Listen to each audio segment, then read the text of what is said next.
Welcome to Ask Gwen, everyone.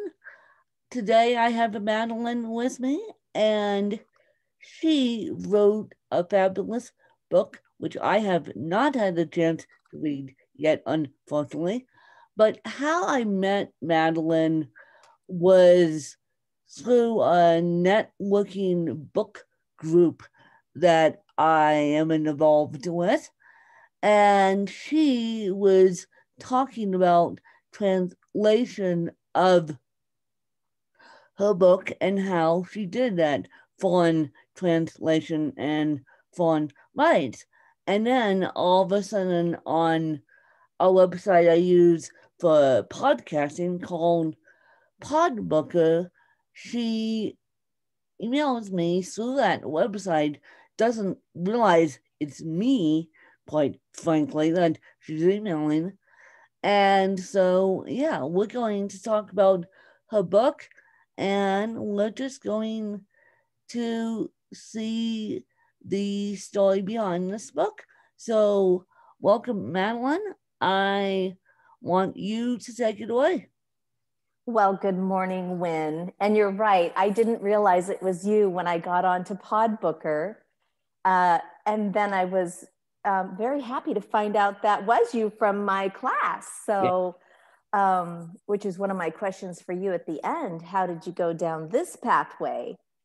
So with these books, as you know, there are a million resources out there for an author to try and get your book out into the world. And as an author, I'm really working hard to get my message out, because that's why I wrote my book. I want to get my message out around the world. So not only did I write my book in 14 languages, but I also am trying to learn every single avenue and resource that is available on the internet where people are listening so that I can get my message to them.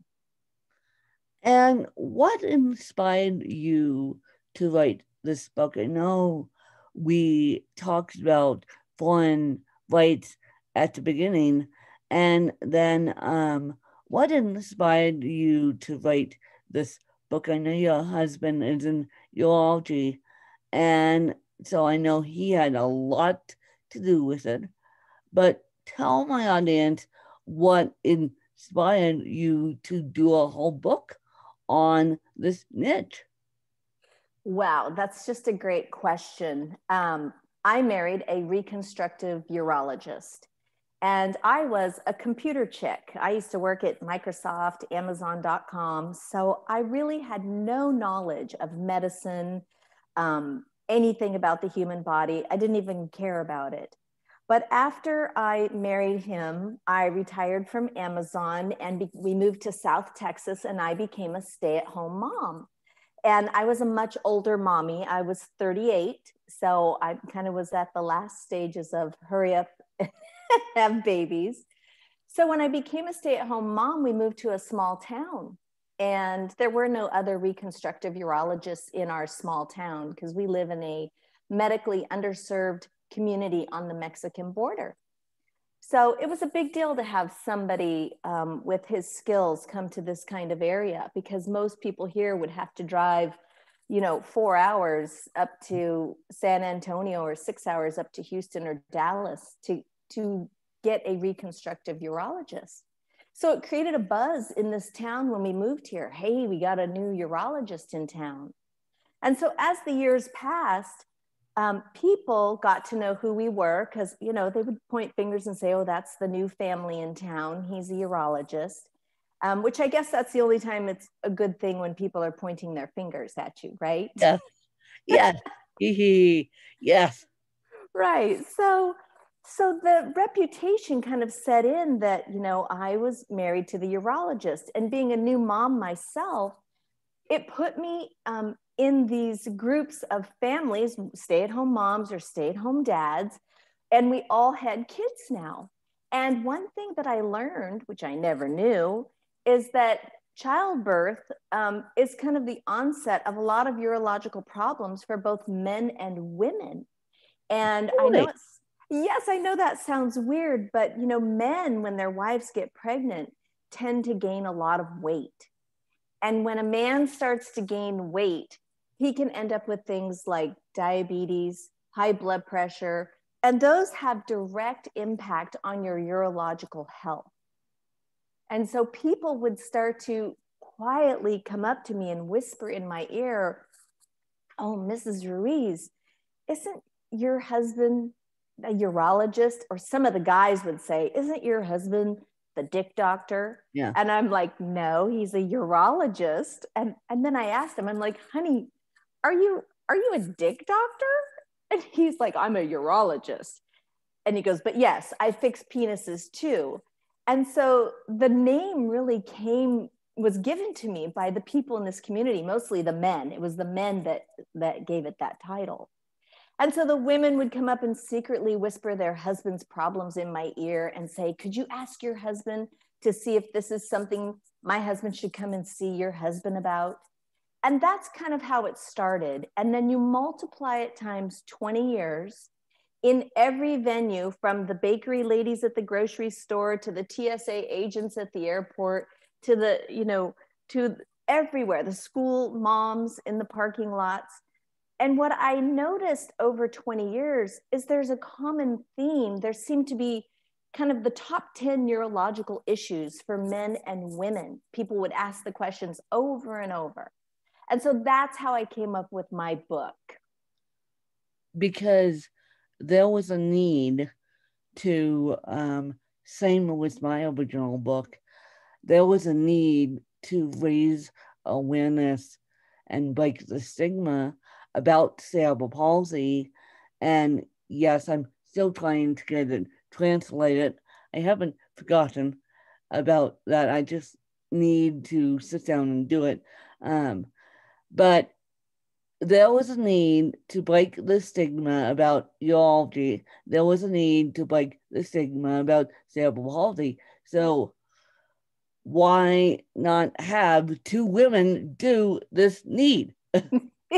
That, I have more power to women, because I think we're the only ones brave enough to really take on issues that nobody they know about it. They don't want to talk about it. Yes. So what is your favorite chapter that you have written? Oh, I knew you were going to ask this, Wynn, and I'm so glad you did. And there's a little story behind this chapter. So yes, the book has like 30 chapters, and the husband didn't know. He knew I was writing a book, but he didn't know why all of a sudden I was taking him to IHOP every weekend so he could go have his favorite pancakes.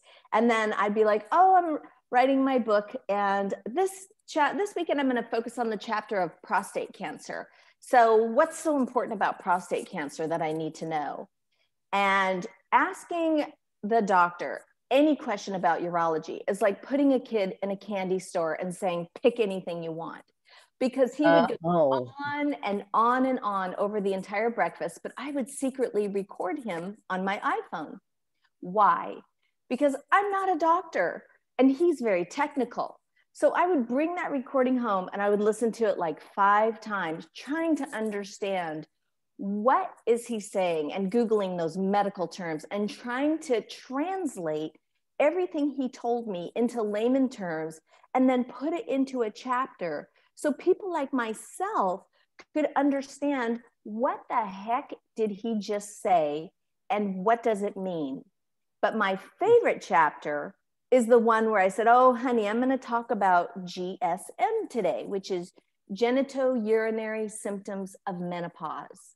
And it's a new frontier in both urology and gynecology and urogynecology. And I said, "Honey, okay, what do I need to know about this subject?" And he says, "Oh, no. I'm going to give you the passwords to my medical databases. You research it, write it, and then I'll review it." And I was like, "What? Are you kidding me?" So I felt very challenged. So that chapter was called "Skin Cream Companies Moisturize This." And the reason I titled it that is because after I learned everything about this subject, I was a little bit angry. I was a lot angry, because I thought, here you have all these beauty companies, from Estee Lauder to La Mer to CoverGirl, and they're all promoting skin cream moisturizing for the face, neck, and hands. When really the problem is when a woman's hormones drop and the tissues thin out and they dry out, and she starts to have problems down there with incontinence, difficulty having sex, and even pelvic prolapse when the uterus and or bladder can slide out through the vagina, causing all kinds of quality of life issues where a woman just will not leave her house anymore. And so I got really kind of angry that here we put billions of dollars into skin creams and beauty for the face, neck, and hands, but we're afraid to talk about quality of life issues like, GSM, genitourinary symptoms of menopause, because that's when women start to isolate themselves and hide in their houses, or they don't tell their husband of, 30, 40, 50 years because they're embarrassed. And I just thought this is so important. Why are we not talking about this and running ads on TV to help women?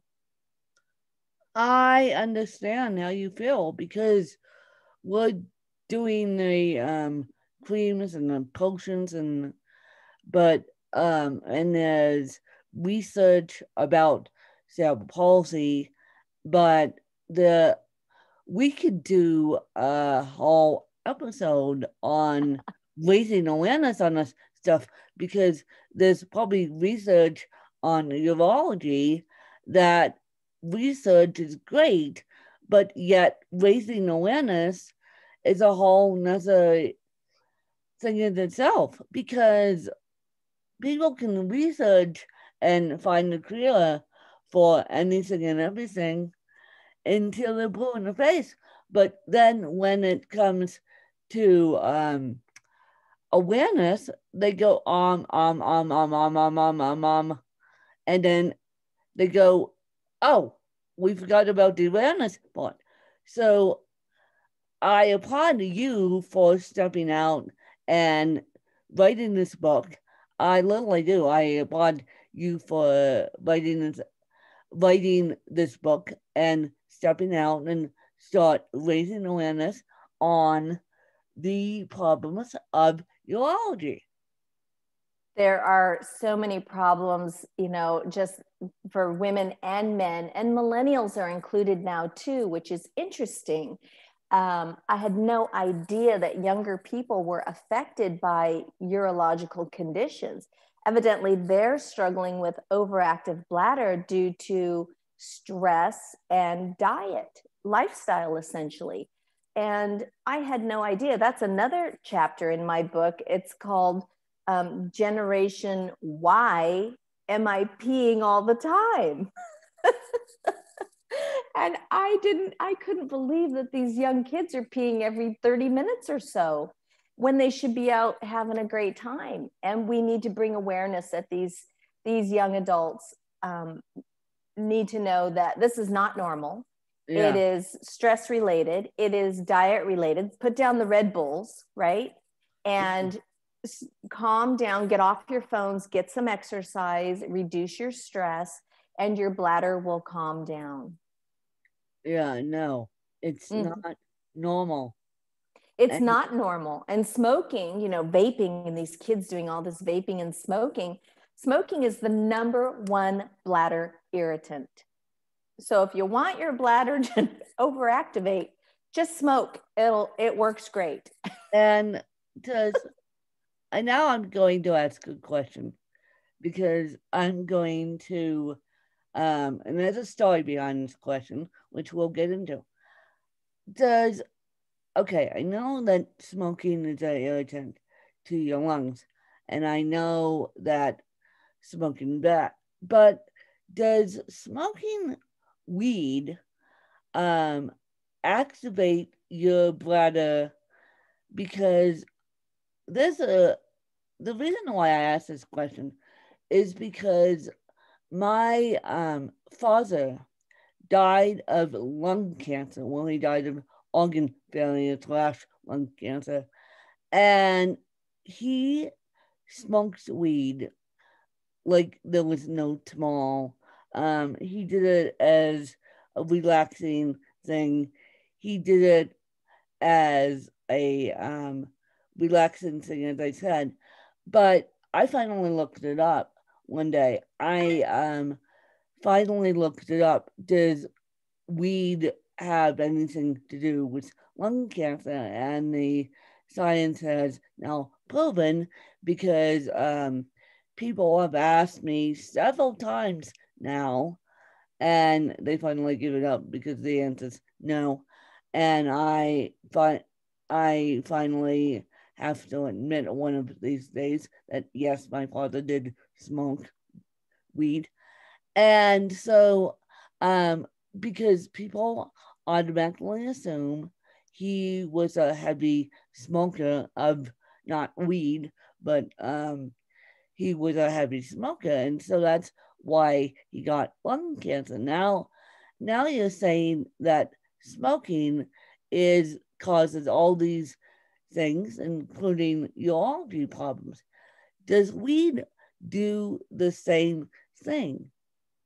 You know, that is a great question. And as soon as the doctor gets home from the gym, I'm going to ask him that. Please, I wish I had the answer right now for your listeners, no, but please. I'm going to And ask him. yeah, because I'm now that you say that smoking causes overactive bladder, I am now curious as a journalist, Yeah. does weed do the same thing? Because Yeah. yeah, I'm just curious because you said vaping, you said all this stuff that we know about vaping is bad, smoking is bad, and Mm-hmm. I am just curious.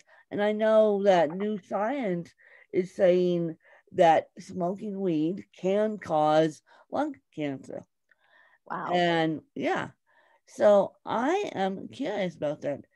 And so let's talk about the translation of your books.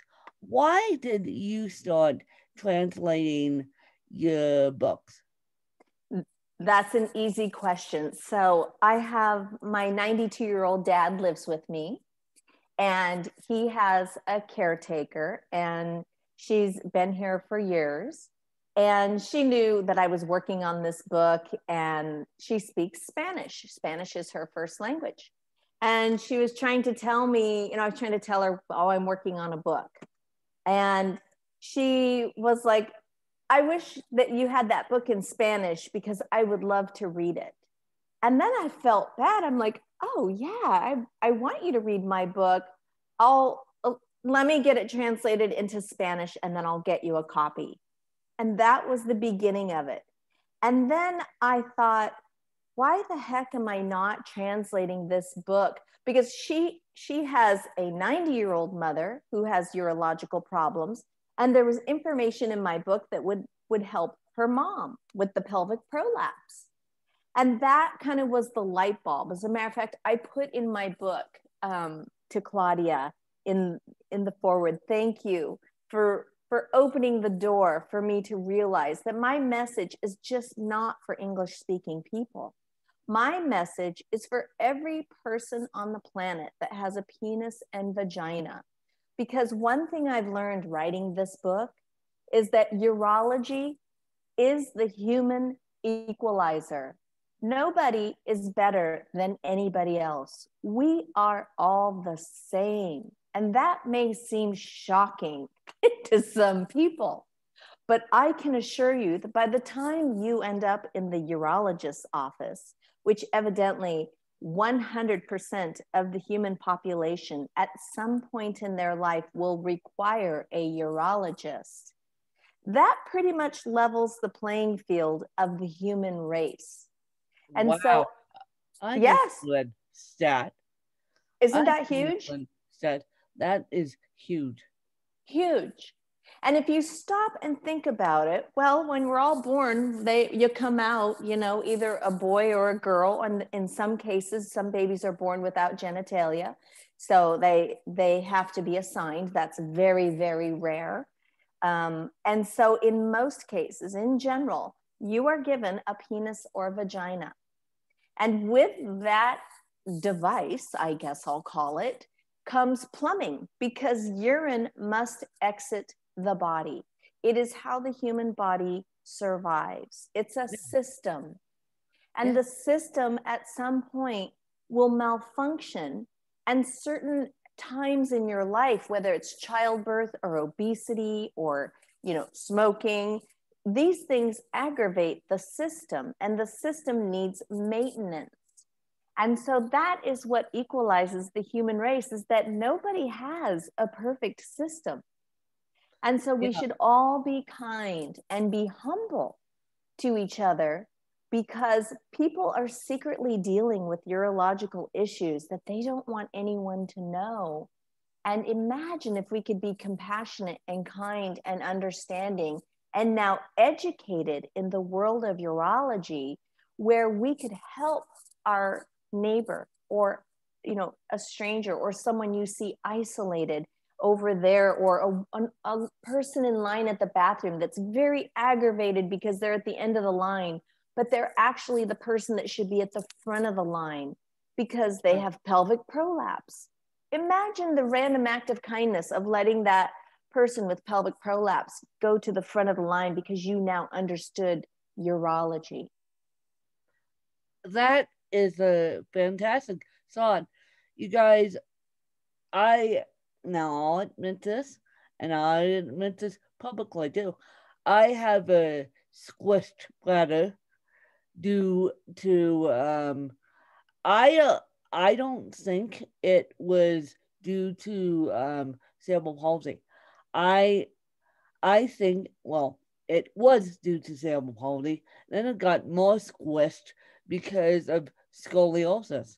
Mm-hmm. And I had scoliosis for a good 15 years, and my scoliosis got worse due to puberty. And they don't, no doctor tells you that. No doctor tells these young men and women that your scoliosis will get worse due to puberty. I mean, I watch the curve of my spine go from 30 from 20 degrees to 30 to 50, thank you very much, in the time span of a year.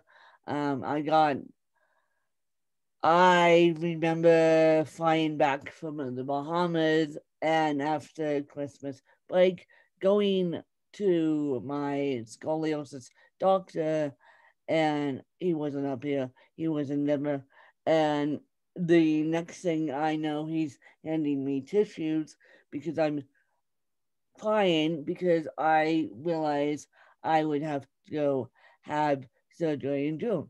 Well, needless to say, my bladder got squished due to the scoliosis, due to it started pressing on the internal organs. And so I myself have urinary problems because of my squished bladder. And I'll admit it publicly. So thank you very much, Madeline, for saying you should have let me go when I need to go, and don't make me stand like, please, please don't make me go to another bathroom just because you're in the handicapped accessible bathroom too.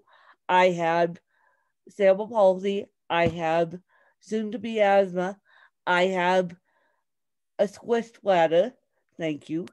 And so don't make us stand in line. Otherwise, there will be problems. And so there will be problems.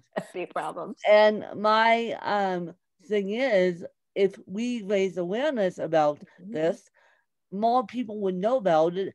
And then when they see a person with cerebral palsy, or when they see a person with any other disability, a colostomy bag or a urinary tract bag, they would understand that, look, this person is human. They just go differently. That's right. And it brings awareness. They should, in the bathrooms, they should have a urology line and another line for people where I don't need a urologist yet. Yeah.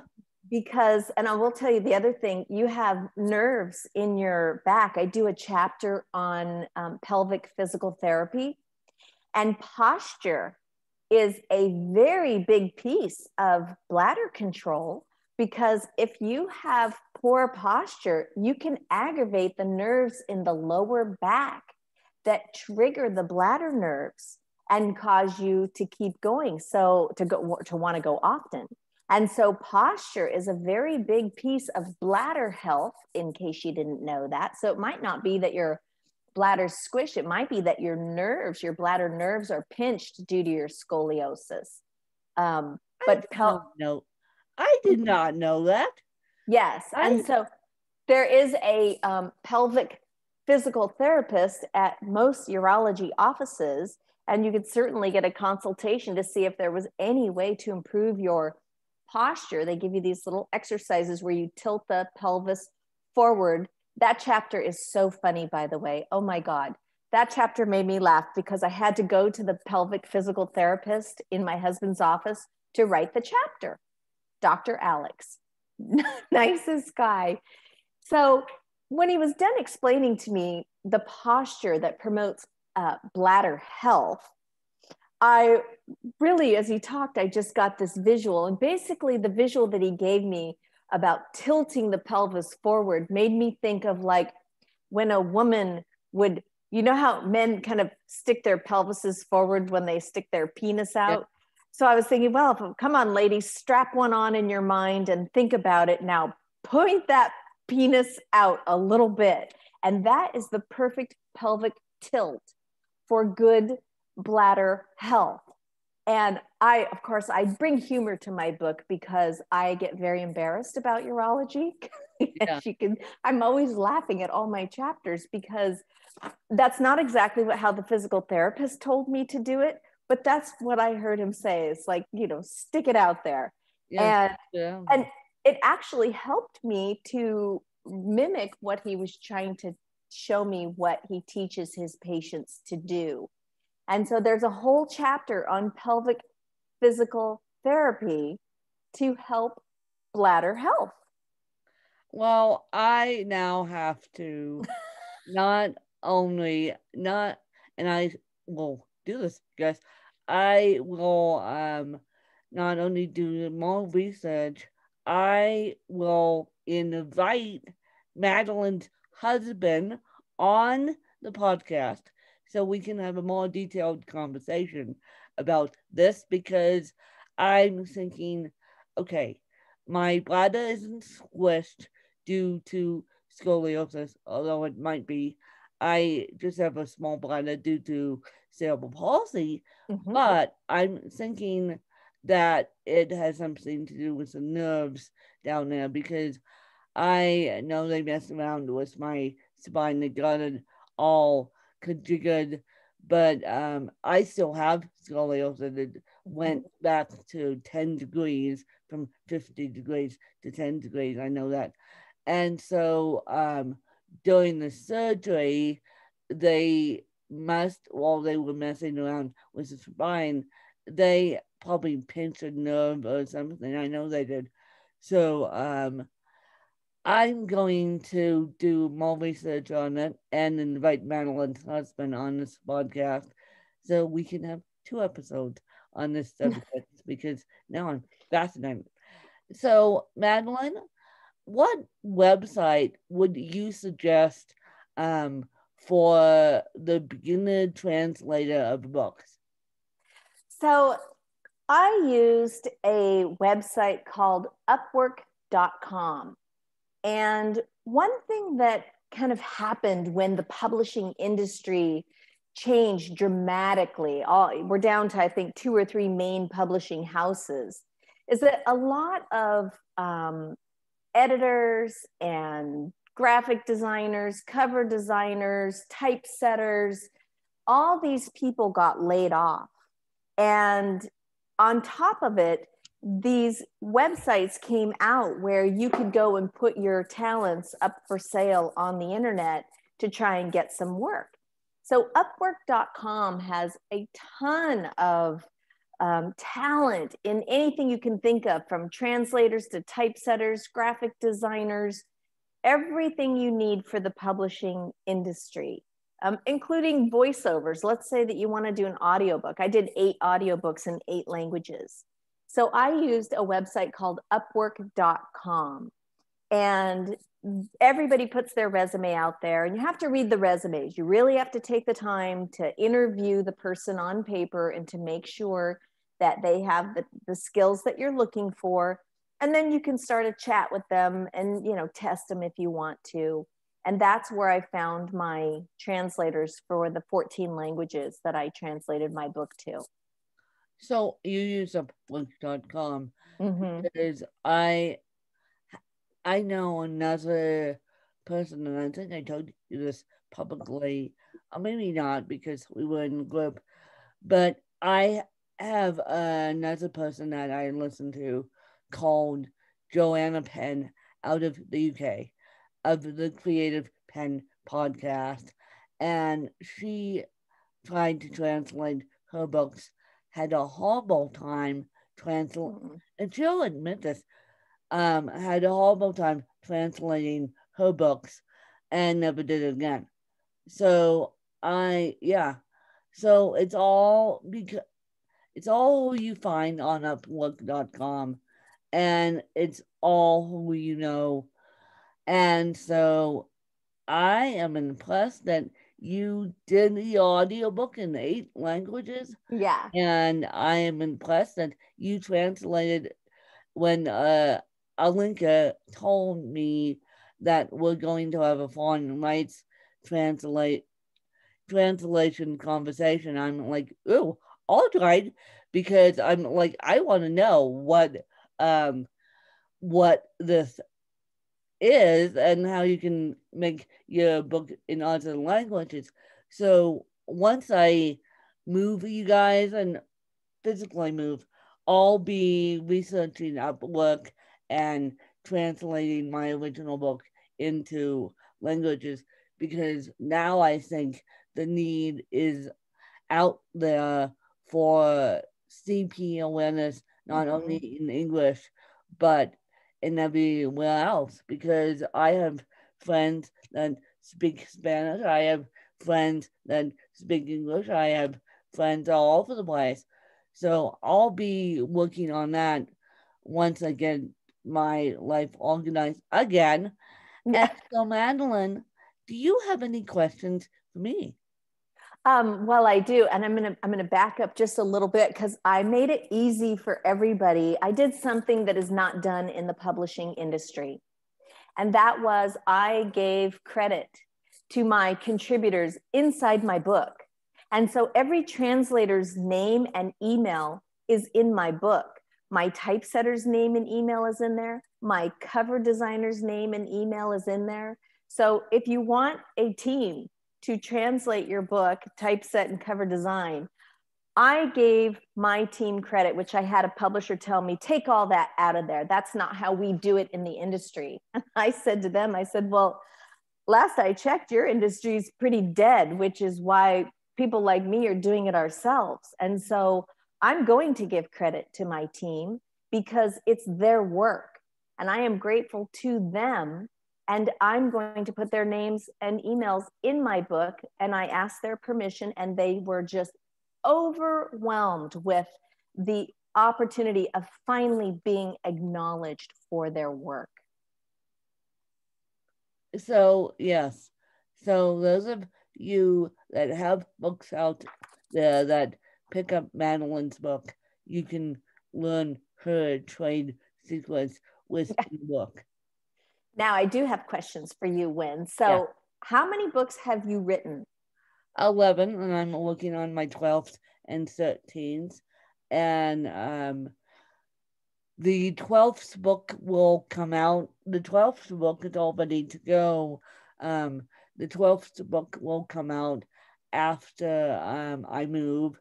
And then the 13th book will be a self-help book on the basis of journalism, and it will be self-help on the basis of journalism, and that book will be done um, and out. Hopefully, I can do it.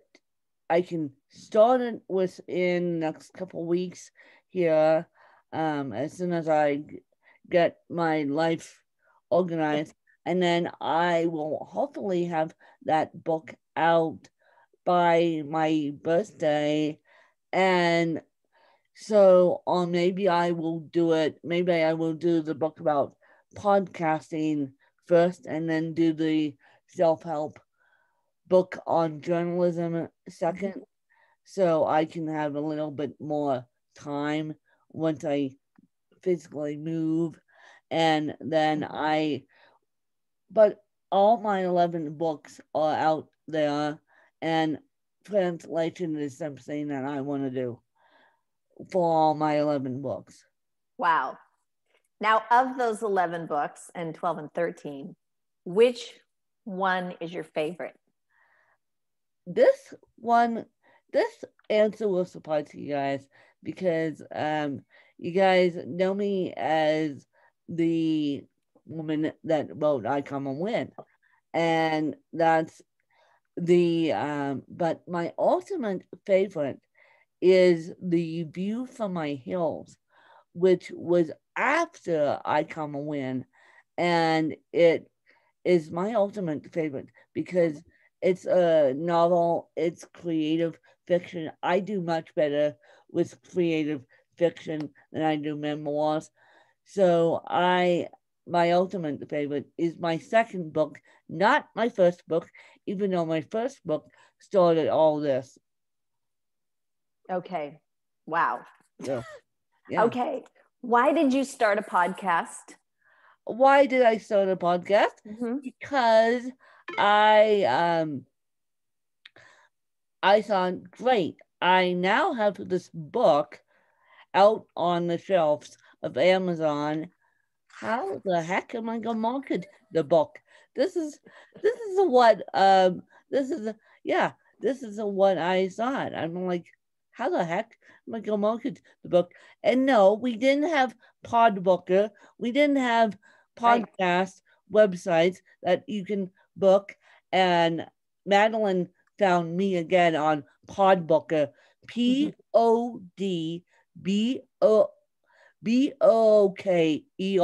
podbooker.com. And there's a ton of podcasts, there's a ton of guests, there's a ton. All you have to do is pitch the host or to be on their podcast, and then they accept it.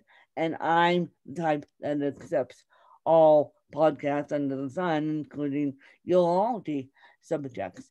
And so it's interesting because when we started this, I was using Create Space. Mm-hmm.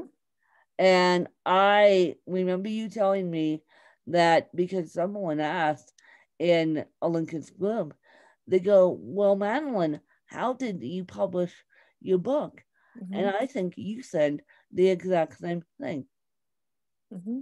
Yep. You didn't use Kindle Direct Publishing because at that time, Kindle Direct Publishing was no longer not in existence like it is now.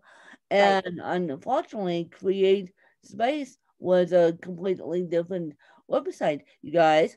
So we had Kindle and then we had Create Space.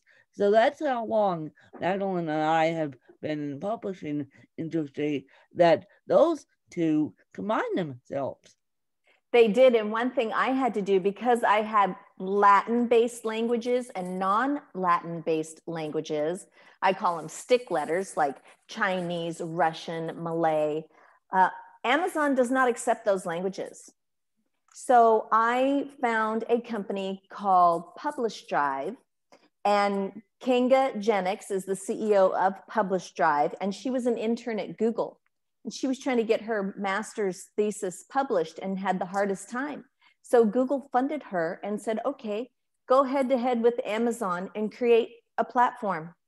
So she created Publish Drive, and they accept every single language. And then they will distribute your book to every publishing house around the world, including Amazon.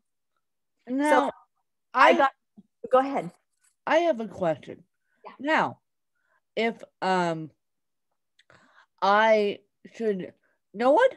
I'm going to use Publish Drive for my podcasting book. That's it, because I'm trying to I'm going to, number one, get it translated. Number two, use Publish Drive. But should I tell, would Amazon still accept it if it was already up on Amazon? It depends if you selected KDP Select. Okay. Where you're exclusive to them. My podcasting book won't be KDP Select, and I dislike KDP Select because it doesn't have access to the law, and I'm a big proponent of be everywhere and get everywhere. So you and I are the same page here. So I didn't realize that Publish Drive, I've heard of Kinga, I have followed their work for a while now, but I didn't realize that Publish Drive accepted every language under the sun. And so that's how I'm going to do my podcasting book, and then we'll see where we land up with the self-help book on journalism. And yeah, that's going to be, see, Madeline, you gave me a tip that I didn't even think about now. Yeah, and your first book on Publish Drive is free. I think the second book, you start paying for a membership. And I always listen to Dale's Self-Publishing on YouTube. He's very knowledgeable. Yes. And he did a review of that. And if you have a lot of books, I have, I think I have in all my formats between ebook, paper book, and audiobook, I think I have 42 titles when you take all the languages and multiply it out. So I actually pay the membership on Publish Drive to get it out around the world. And right now, of course, it costs me money. I'm a little underwater, but my objective is to get my message out to the world. Yeah. My audiobooks are on acx.com, which is owned by Amazon. acx.com, which is owned by Amazon. Yes. I use ACX, you guys too. Good. I also use Find a Way Voices, which is a little bit more, they're a little bit more user-friendly than ACX, and they accept they have more platforms that they're partnered with. And then ACX, because ACX is hard, just because ACX determines the price. Yeah, they're so exclusive, and it's kind of sad. Publish Drive goes to every publishing house in the world in any language, anywhere. So and they also distribute back over to Amazon. So that's how I got my Russian, Chinese, Malay books. My non-Latin languages are on Amazon, but it's because Publish Drive sent them over there as a third party. I'm going to use Publish Drive now.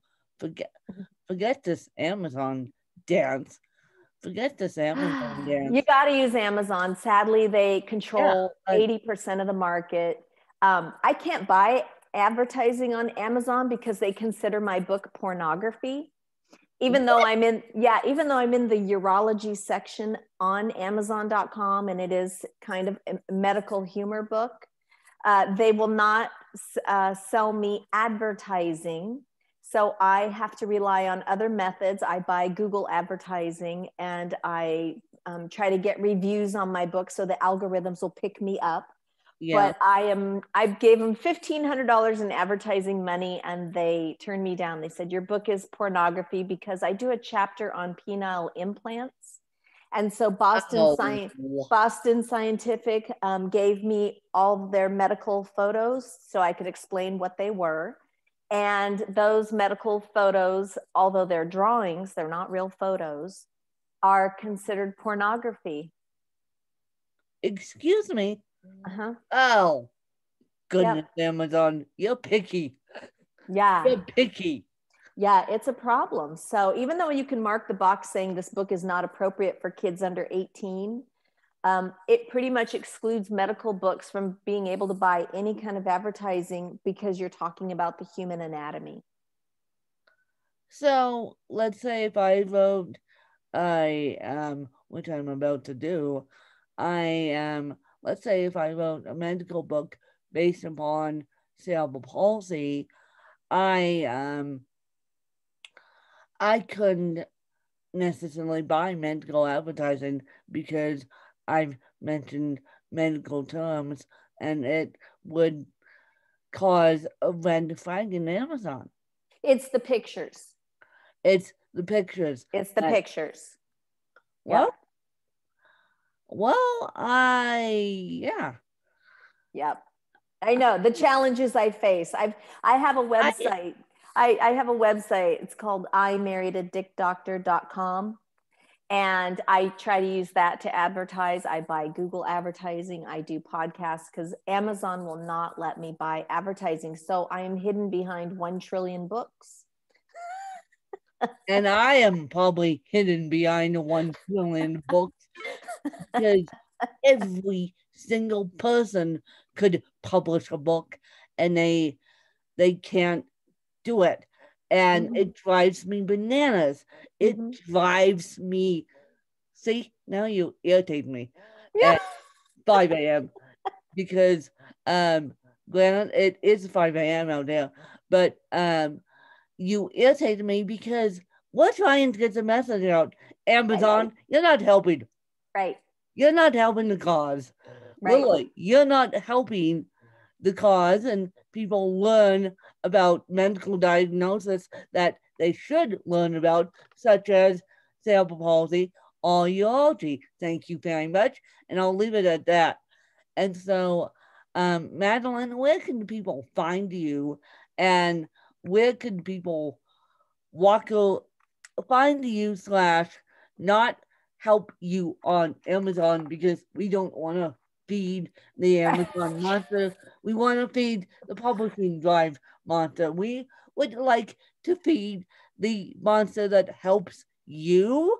We don't necessarily, even though leaving a review on Amazon would be great, but buying a book off Amazon and then leaving a review would be great. Yes. But because of Madeline's situation, please don't feed the monster on Amazon. Please don't feed the monster on Amazon if you can help it. And please just, when you buy Madeline's book, buy mine too, because that would help 2 of us. Just saying. And so where can people find you, and where can people help you feed the monster that isn't Amazon per se? The other 2 that have allowed me to buy advertising, you can buy my book on barnesandnoble.com or Google Play or Apple Books. And if you want my audiobooks, you can also get them on those same platforms, or audible.com as well. Okay, you guys, you gotta go. Now that I know this little secret, not feed the Amazon monster. The Amazon monster doesn't need to be fed anymore. I'm sorry, but Stephen King, you can go shoot. You can have your kingdom on Amazon and have The Shining on Amazon. And someone said we're living through The Shining again in 2020, and they said it to me on my podcast, and I believe that. So Stephen King, you can go have your fun on Amazon. All the big publishers can have their fun on Amazon, but the little guys like Madeline and I need you guys to help us raise awareness about cerebral palsy and urology. And so go support Madeline on Barnes and Noble. Go support Madeline in any language you see fit. And I appreciate you guys stopping by Ask Win and doing this. And yes, this is going to be the beginning of a sexual education class because I think the younger generation needs to learn about this. I was going to put a disclaimer at the beginning of the podcast that don't listen with young kids, but still, I think they need to learn about this podcast. So there we go. It's going to be a sexual education class because, yes, and I'll bring Madeline's husband on, and he can deep dive even more. We're going to have fun with this one because it's a embarrassing subject, but it's a subject that everyone needs to know about. And so I hope you guys enjoyed another fabulous episode of Ask Win. Please go support Madeline, and we'll see you guys next week. Bye, you guys.